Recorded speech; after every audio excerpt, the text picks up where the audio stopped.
वाराणसी से माननीय प्रधानमंत्री जी नरेंद्र मोदी जी, अंडमान निकोबार विष्णु पड़ा रे, विष्णु पड़ा रे, अरुणाचल प्रदेश किरण रिजिजू, अरुणाचल वेस्ट, अरुणाचल ईस्ट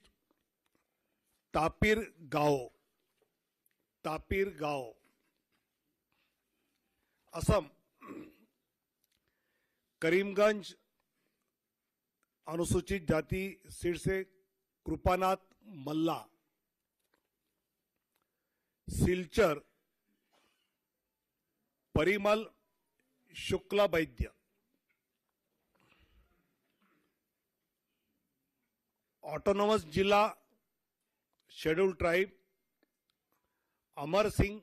टिस्सो, गुवाहाटी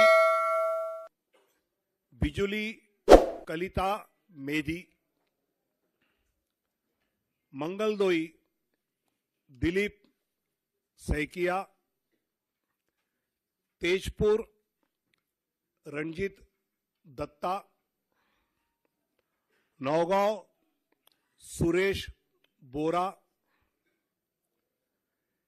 कलियाबोर कामाख्य प्रसाद तासा, जोरहाट तोपन कुमार गोगाई, दिब्रुगढ़ सर्वानंद सोनोवाल, लखीमपुर प्रधान बरुआ, ऐसे असम के 11